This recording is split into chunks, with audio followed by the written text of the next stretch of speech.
problem is, I mean, that is this private property, and it's taxpayer dollars cleaning up private property, so There's it's also a lien put on that property, and they have to pay that. only when that property is sold, right? Right. So, But yeah. you eliminated the problem, right? Yeah, but I can tell you, it costs typically about $33,000 to remove a home. Okay, so if you have a home that's been so abandoned that it's falling down, the roof is falling in, it's no longer safe, that becomes a solid waste problem. And that can take you 2 to 3 years to get done. We had an issue in my district. It was actually on the corner of my district and 2 other districts. So right in the middle of 3 major districts. And it was up in Arnold. And it was so bad, 3 council members were making phone calls. And it took us 18 months to get that thing down. It just takes a really, really long time, and it's very frustrating. It doesn't say 18 months, it says 10 days. If Right. it's not done, the county comes in, takes care of it, and sends a bill to them. Right, and that's not the way it works, because they get the You know how due much process. they funded it with? $25,000. I know. And they pay $800,000 for 7 acres? Don't make sense. Okay, That was a different organization that paid for that, by the let's flip way. this back to these homeless people in solid waste, okay? Now we got their solid waste in our county. Mhm. Now how do we go about making them clean that up? I mean, you're telling me that there are ordinances that say that we can come after you, so we go. You can come after the property owner. MoDOT. So can you go after MoDOT and tell them, get yourself The down there and clean that up? The problem is that this thing called a sovereign immunity, which protects government entities from being sued for sort of things like that. So we wouldn't be able to do that. Well, that's. Yeah. All right. I have a question about chain gangs.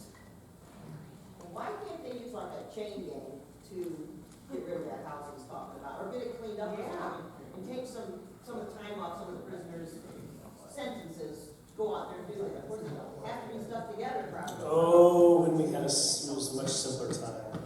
Yeah. A much simpler time. It'd be a mental health break for them. Yeah. You guys would get free. So I will tell you that in our jail, almost all of them are pre-trial detainees. None of them have been convicted. Yeah. They're awaiting trial. But how long can Right. that go? Well, they can up to 3 years sometimes. Sounds like a lot of hard work to me. Yeah. So pre-trial. Then once you start having labor, you have labor issues. There's laws that protect employees, because once you're doing something, they have a lot of protections. Oh, I wish, right? I mean, the health insurance to go along. you and I with would be it. on the same page. Like, I wish it was that easy, but yes, ma'am. I wanted to follow up on, if a business comes into your community, who approves that business? Don't you have to say, this is what we're gonna do with this business, these are the hours we're gonna be open? So if we have a homeless problem, and those 2 type of businesses come into our community, which they're gonna attract the homeless and crime and drug things, who approves that business in our community to be open 24 hours? There is a process for business approval. I'm not familiar with that process. Would it be this, do we have we have a business in Eureka.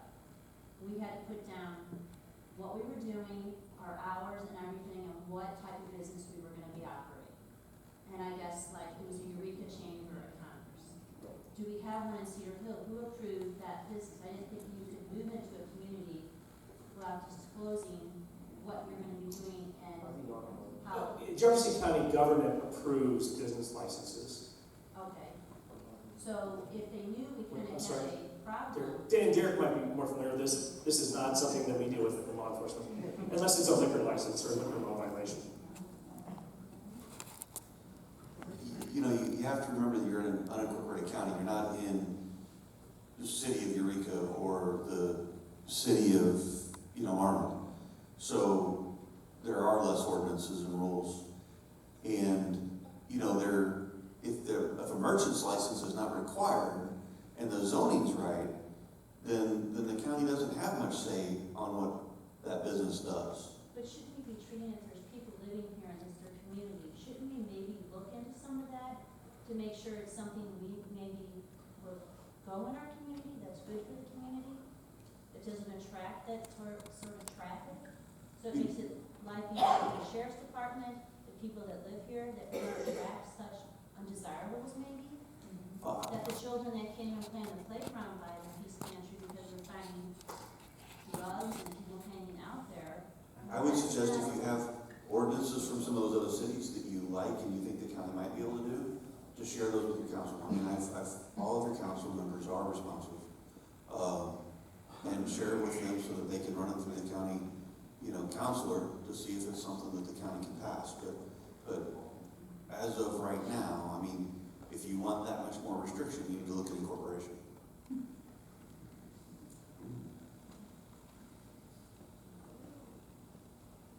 And that'll cost some money. I'm gonna be that. Go ahead.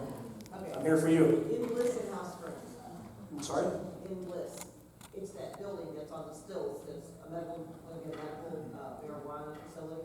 That's a lot of money coming into communities like in Colorado and whatnot. Yeah. Millions and millions of dollars.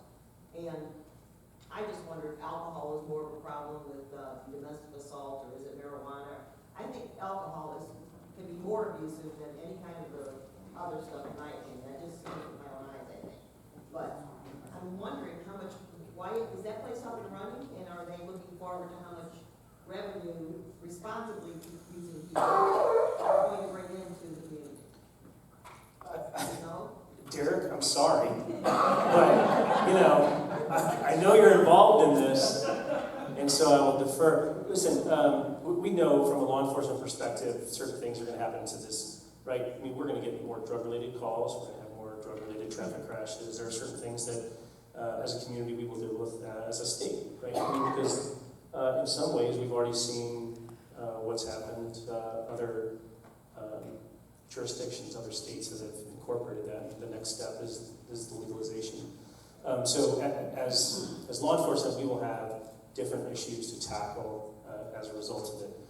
I think part of your question was, number one, is do we see a big increase in crime, right, as a result of it compared to alcohol?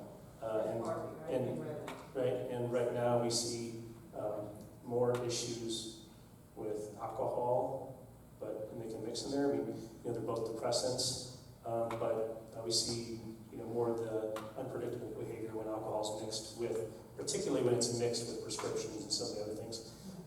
But straight marijuana use, we don't see a lot of that. We don't see a lot of productivity either. But but listen, the voters approved it. It's coming, right? It's coming to our county.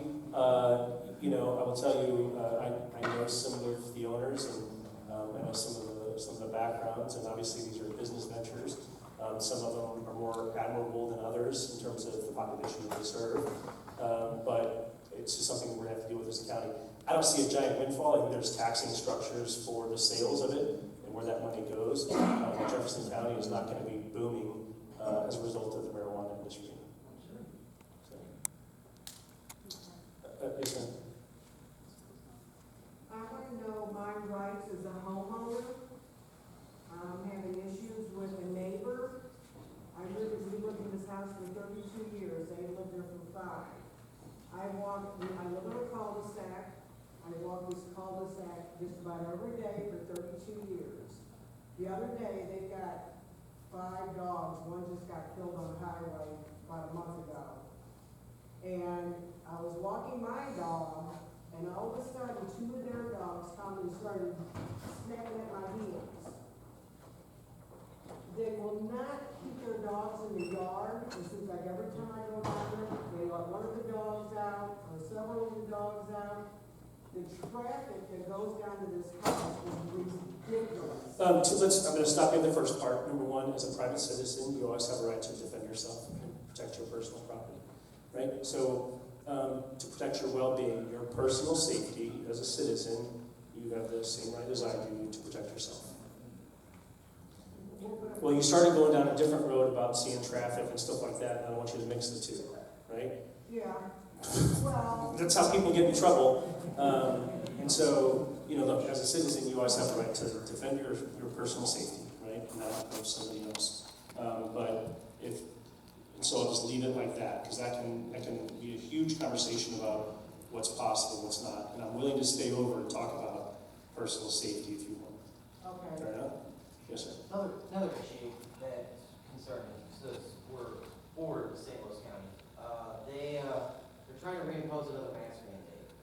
And I was at a place where they told me that St. Louis County Health can fine, and they said they would send it out to your office to enforce. What's your view on that? Yeah, there is no deal.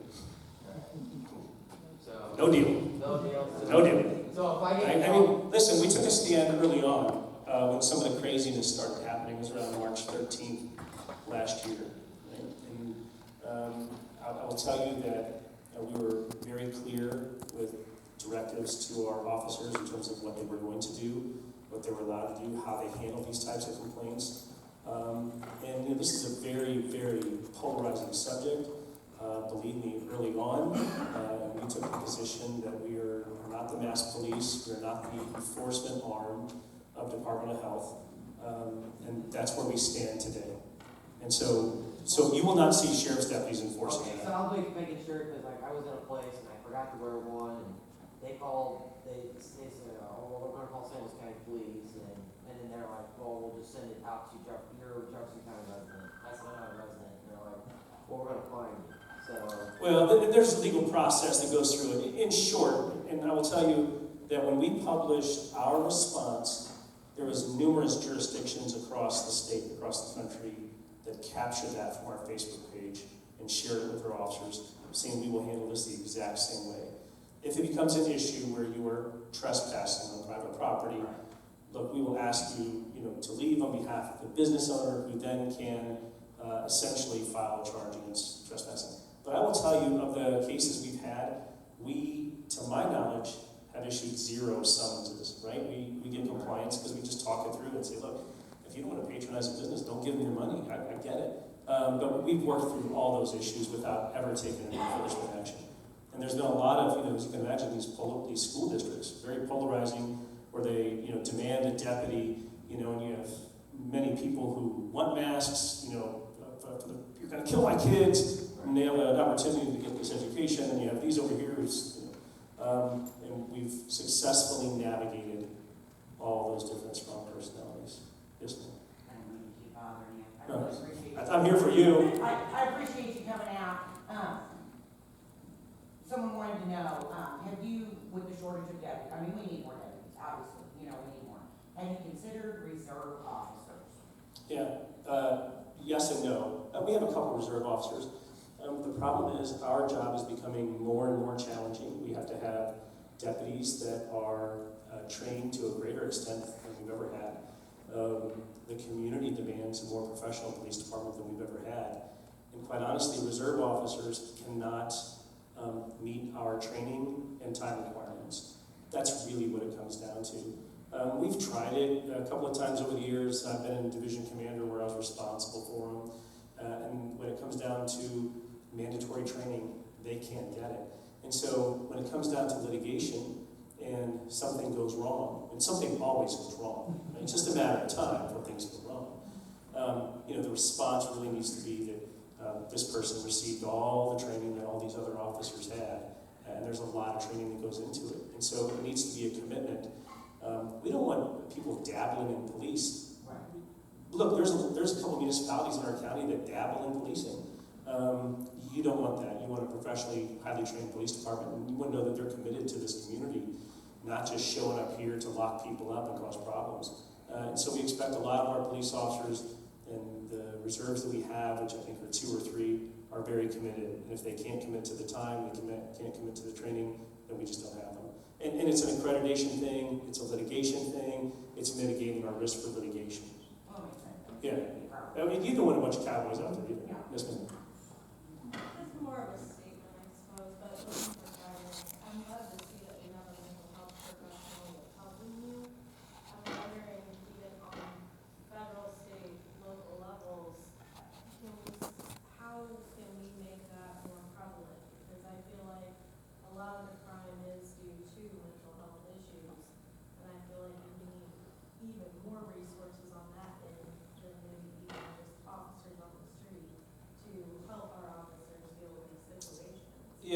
Listen, I will tell you, I have the difficult decision sometimes because of statutory responsibilities that we have to have people in these places, and board security and bailiffs and that sort of thing. Manpower on the street, answering the calls, investigators, following up, evidence we process, and responsible for 45,000 pieces of evidence. There's a lot going on. And so it's always that delicate balance of where do we put the people to best serve the community. I agree with you, we need more resources, and we need more resources in and by the way, every division that you saw up there, they all think they need more resources too, right? They come to us and want more resources. I agree with you. We've done, I think, a good job because we have a mental health professional, where in the past we never did in the jail. I don't even know, like I shared, I don't know if you caught that earlier, we had 5 people today on suicide watch in our jail.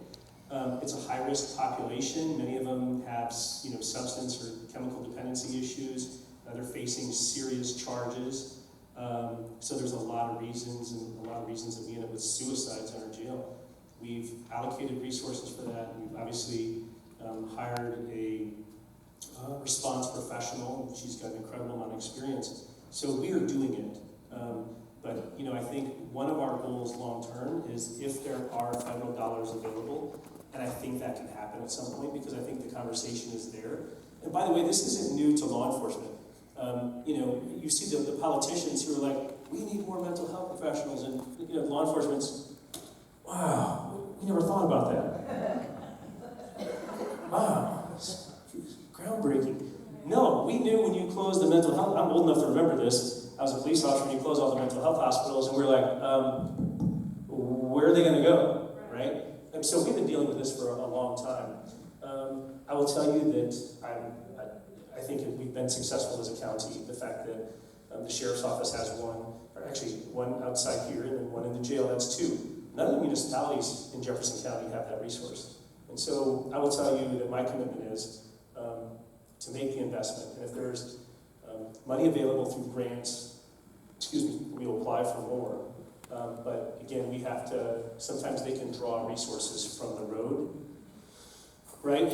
So you're not going to those calls on her own. I'm not going to put Lisa at risk, and it's not fair to her. So we just have to be careful, we have to be responsible when we apply for grants. What's the way that us as citizens can assist you to get this conversation maybe a little louder so that it's not just Jefferson County, but I feel like the entire nation needs that. Yeah, and again, because law enforcement does not have unlimited funds, every law enforcement leader grapples with manpower and resources. No, and that's why the fund thing is comical. It's sad, but it's comical because no law enforcement leader that I know around the country, and I visit with law enforcement leaders around the country from very large organizations to small organizations, not one of them has the resources that they want or that they need.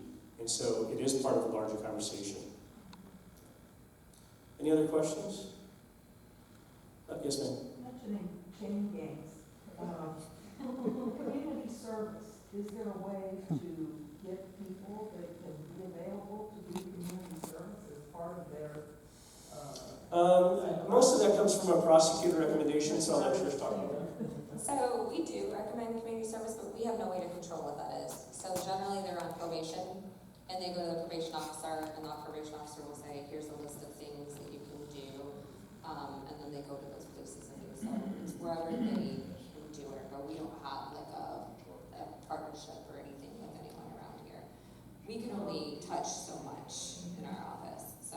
I just Yeah. thought their issue, if they had somebody they could contact to say, hey, can somebody do community service and clean this property up? Yeah, well, I know there's some private probation officers, offices that adopt streets, and that's what the community service will be, is they'll have them go out there and clean the public streets or the highways, so you see the sign adopted by so-and-so probation. But the private property is kind of tricky. So.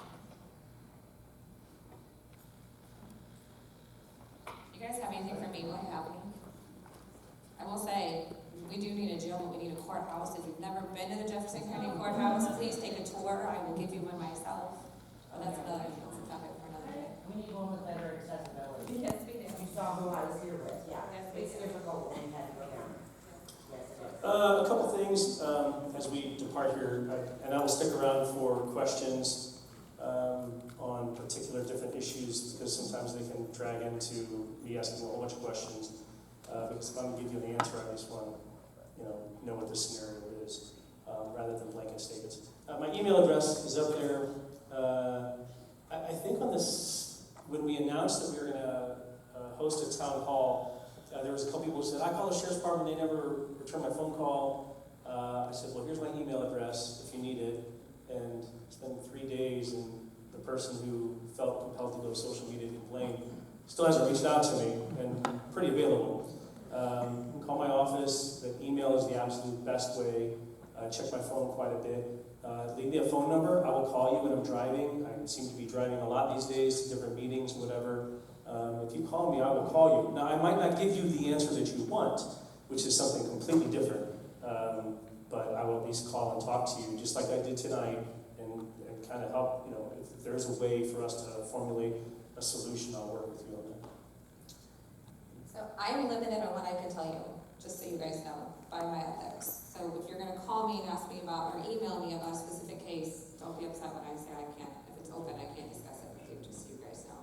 So, you can call me and say, or email me and say, what does a prelim mean, or what does announcement mean, or what have you, and I'll respond to those. But if you ask me about a specific case and you're not a witness, if you're not a victim or a party of it in some way, shape, or form, I can't give you a lot of information just because of ethics. So it's not me being rude. I can't prosecute anyone without law enforcement. So I get a lot of emails saying, hey, I got one today about water being bad and polluted or something, and I can't do anything about any of those things. I need a law enforcement report in order to do anything. So I direct people a lot of times to local law enforcement and tell them where they need to go. And I cannot give legal advice, just FYI. So I'm really limited on that. I know my emails are sometimes short with people and they think I did nothing, but our office is very ethically bound by a lot of rules just because of the nature of what our position is. Another question. If there's somebody that I know that's under a 120-day plan, is there a way to check the process of that? So I don't even know. So like Sheriff Marshak said, once they go to Department of Corrections, we have no control over them. The judge can say 10 years and the DOC is going to be like 2 months out. We literally have no control. If they're on parole, we have no jurisdiction over them anymore. They have to be on probation. That's why sometimes you'll be like, why'd they get probation? And it's because we still have a hold on them. Like, this is a whole speaking topic. It's a whole nother few hours. But DOC has a website. You can check the offender. It will not tell you how long or how far or whatever. It'll just say where they're at. And it's a public website. And just Google Missouri Offenders, Department of Corrections, and it'll give you the website. Because I don't even say that. That's what I Google and it comes right up. And then I just put the offender in. And it'll tell you where they're at. I don't know how much information Department of Corrections will be if you call them. But it'll tell you if they're on probation and who their probation officer is. So if you know someone's on probation and they're probably not supposed to be drinking and you saw them drinking, so you can call the probation officer. This is more of a safety issue for myself. Well, if you're a I'm victim, not really happy with this idea. yeah, well, you can call DOC and tell them whatever, and then they may have a victim notification as well, depending on what kind of part you played in the thing. Does that make sense?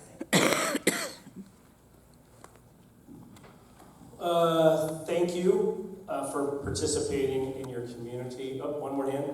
I just wanted, I know you've been thanked a couple times for your time. We want to thank you for your service also. Thank you. I mean, listen, I'm here for you. I'll stick around and answer questions. Again, it's important to me. I live here in this community, and I've seen some of the comments online. Our officers see some of the comments online. They want what you want. They want a safe community. They want to be able to walk around. They don't want somebody being, harassing them, who's homeless or whatever. We have some challenges, but the challenges here in this community are much better than they are in many other communities, as we've shown. And the officers are working hard, and we invest in them to give you, in our community, quality police officers. We want our police officers to be well-trained police in a a correct, lawful way to protect our community, and we're going to continue that. So thank you. I appreciate you having me. I appreciate you giving me your time to learn about the Sheriff's Department and those issues. And then I'll stick around up here with some of the panel, and we're happy to answer questions. So have a good evening. Okay.